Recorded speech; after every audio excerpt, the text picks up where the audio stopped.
Okay, let's dive in. Cardiovascular disease. Most of us probably think it's something to worry about much later, maybe 60s, What's 70s. the common perception? Yeah. But here's the thing that really stops you in your tracks. It can actually start silently, building up for decades before you feel a single thing. Uh-huh. And this leads to something pretty chilling known as Sniper's Alley. Heard of that? I have, yes. It's a stark term. It really is. It describes that period, often hitting men in their 40s and 50s, where sudden, fatal heart attacks can happen, seemingly out of the blue. No warning signs. It's deeply unsettling, and it highlights a fundamental problem with waiting for symptoms. Because by the time one of these events happens, in your 40s or 50s, significant disease has often been developing for, years. Silently. Exactly. And that's really what we want to unpack today. We've been looking at some great information from the Surrey Cardiovascular Clinic, specifically an article by Dr. Edward Latham called Cardiovascular Prevention, Why Waiting Until 60 is Too Late, and also their page on home health testing. Good resources. Yeah. So our mission here is to understand why waiting until, say, 60 for those standard checks might actually be too late for effective prevention. We're going to focus particularly on why catching high LDL cholesterol, that's the bad cholesterol early, is so important, and also on a genetic condition called familial hypercholesterolemia, FH for short. Right. Because the core issue with a lot of current prevention strategies is, they often feel like too little, too late. Mm-hmm. They kick in usually for people over 60 based on these calculations of your risk over the next 10 years. Okay. But if the disease process, atherosclerosis, that plaque buildup in the arteries, starts much, much earlier. Which we now know it can. Precisely. Yeah. Then these 10-year risk scores might only flag you up after quite a bit of damage has already been done. It's like waiting for your car's engine to be smoking before you even glance at the oil gauge. It doesn't make sense. It's a good analogy. And the Surrey Clinic article really lays out those key modifiable risk factors, the things we can influence that contribute to this damage piling up over time. Yes, the usual suspects, but their cumulative impact is key. We're talking about raised LDL cholesterol, of course, high blood pressure, smoking. Big one. Huge. Also obesity. And they specifically mentioned the waist-to-height ratio, which is quite insightful. Then there's poor diet, not enough physical activity, and also raised lipoprotein, ALP, little a, which is another lipid particle gaining attention, plus type 2 diabetes. That's quite a list. It is. And the absolutely crucial point, the one we really need to grasp, is the duration of exposure. It's cumulative. Right. So it's not just how high your cholesterol is now, but how long it's been high. Exactly that. The longer your arteries are bathed in, say, slightly elevated LDL or dealing with high blood pressure, the more that silent plaque builds up. It really drives home why catching and managing these things early as possible is paramount for long-term health. Okay, that makes sense. Now, something else that jumped out at me was the emphasis on family history. The article really hammers home that this can be a massive clue, like an early warning sign for your own baseline risk. Absolutely critical. So what sort of things are cardiologists looking for? What questions about your family should make your ears perk up? That's a really practical point. They're looking for specific events in close relatives. So parents, siblings, children.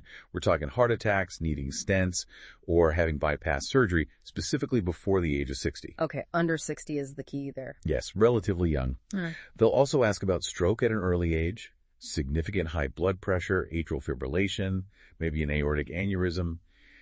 And importantly, has anyone in the family been formally diagnosed with FH, familial hypercholesterolemia? Right. Or even just started on statins, those cholesterol-lowering drugs, at a young age? Any yes to these significantly flags potential increased risk for you. Why is family history so predictive, though? Is it just genes? Well, it's often a strong indicator of shared genetic predispositions, absolutely. Yeah. But it can also reflect shared environments or lifestyle factors within a family, Either way, it tells us we need to look closer, probably earlier. That ties in perfectly with this evolving science around lifetime LDL burden, doesn't it? This whole concept that it's not just a snapshot of your cholesterol now, but the total exposure over your entire life. Precisely. This is a major shift in thinking about heart disease prevention. The evidence is really mounting that even moderately elevated LDL cholesterol, if you have it for decades. From your 20s or 30s onwards. Exactly. It can lead to a significant burden of that arterial plaque by the time you hit middle age. This is what's behind the cholesterol years hypothesis. Cholesterol years. Explain that a bit more. It basically means that the risk is a product of both the level of LDL cholesterol and the duration, the number of years you've been exposed to that level. And once that plaque starts forming, well, we can definitely slow it down, reduce future risk. But you can't completely wipe the slate clean. That's the crux of it. You can't fully reverse the damage already done. Think of it like a wear and tear. You can manage it, maintain things, but you can't turn back the clock entirely, which is why lowering LDL earlier in life is so much more effective at preventing the disease from taking hold in the first place. So going back to Sniper's Alley, this lifetime burden idea really explains how someone seemingly healthy in their 40s or 50s could suddenly have a major event. Years, decades maybe, of slightly high cholesterol doing silent damage. It fits perfectly. That hidden accumulation sets the stage. Now, the Surrey Clinic information, it had some tables. I noticed they showed how the importance of these risk factors changes with age, especially depending on family history. Yes, those tables are quite illustrative. They highlight that if you do have that significant family history of early heart disease, keeping lipid levels healthy is flagged as really important even from your teens and 20s. Wow, that early. Yes. Whereas for someone without that strong family history, the emphasis on lipids really ramps up more in the 30s and definitely by the 40s. So family history really changes the timeline for vigilance. It absolutely does. It suggests a need for much earlier proactive monitoring if those risk factors run in the family. Which brings us neatly to screening guidelines. It sounds like the advice on when to start getting checked cholesterol, blood pressure really splits based on family history. It does, or at least it should, according to this preventative approach. For individuals without that significant family history, the general advice is still focused on healthy lifestyle. First, diet, exercise, not smoking. Then routine screening, lipids and blood pressure, typically starting around age 40. Okay, standard stuff for most people maybe. Kind of. But for those with a family history, early heart attacks, FH, etc., the recommendations are quite different. They point towards starting lipid testing much earlier, maybe late teens or early 20s. That's a huge difference. It is. And considering advanced lipid tests, like measuring that LPA we mentioned, plus regular blood pressure checks from young adulthood, keeping an eye on waist-height ratio, other metabolic markers early on, and generally more frequent check-ins. It's a much more intensive, earlier approach. Definitely more proactive. And this is where those inherited conditions, like familial hypercholesterolemia, FH, become so critical to find early, right? Because this isn't just about diet, it's genetic. Absolutely correct. FH is relatively common, affecting about 1 in 250 people. 1 in 250, that's more common than I thought. It was surprisingly prevalent.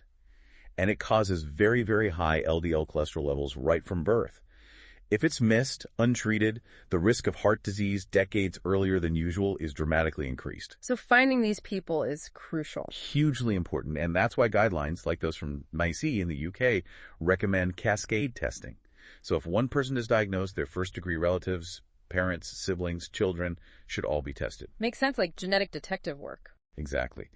And the really positive news here is that if FH is caught early and treated, usually with statin medications, life expectancy can often be normalized. It's a massive public health win waiting to happen, frankly, but it relies on earlier, widespread testing. It's a key reason why we need to test cholesterol younger. That's incredibly powerful. A genetic condition that significantly raises risk, but which is treatable if found early through simple testing. Precisely. And what about the other one you mentioned, raised LPA? That sounds important too. It is, increasingly so. Raised LPA is found in roughly 20% of people. 1 in 5. Wow. Yeah, so also quite common. And it's recognized as a strong independent risk factor for atherosclerosis, that plaque buildup, and also for aortic valve narrowing.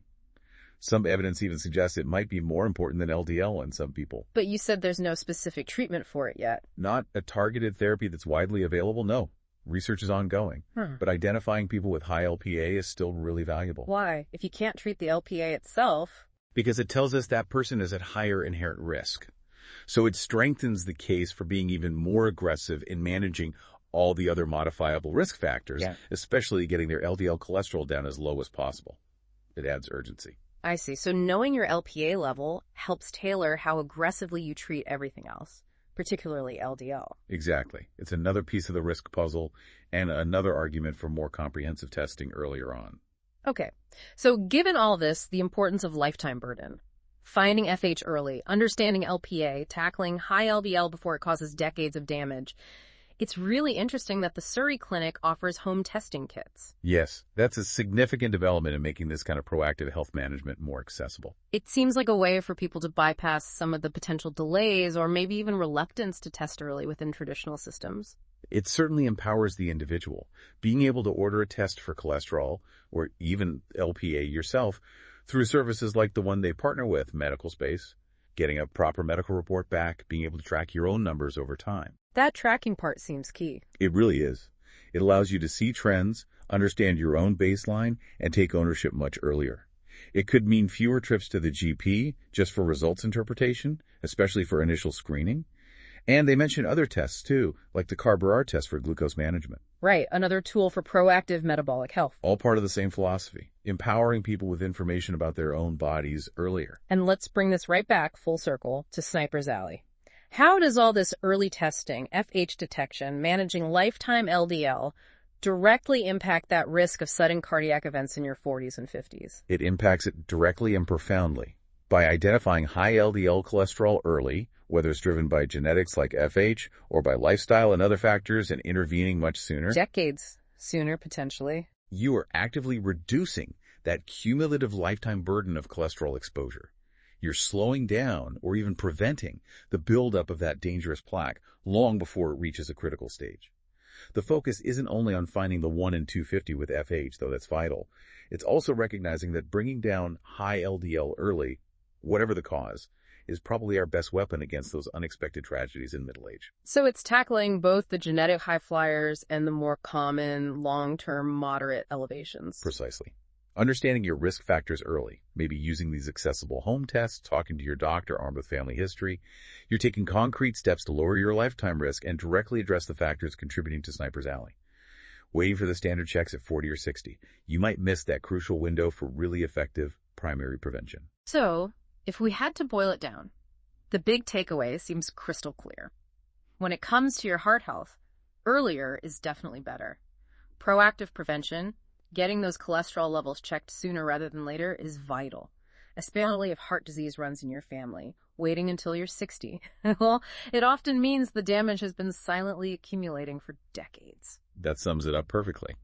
It's a fundamental shift from being reactive to being truly proactive about cardiovascular health across the lifespan. So for you listening, the actionable advice here is pretty straightforward. First, really think about your family's health history. Have those conversations. Did parents, siblings, grandparents have heart attacks, strokes, stents, bypasses, especially before 60? Don't be afraid to ask the specific questions. Exactly. And armed with that knowledge, talk to your doctor. Discuss earlier cholesterol screening, even if you're well under 40. Mention your family history. And maybe explore resources like the Surrey Cardiovascular Clinic's website for more info on testing and heart health in general. And perhaps that leads us to the final thought, a question really for you to take away and consider. Go on.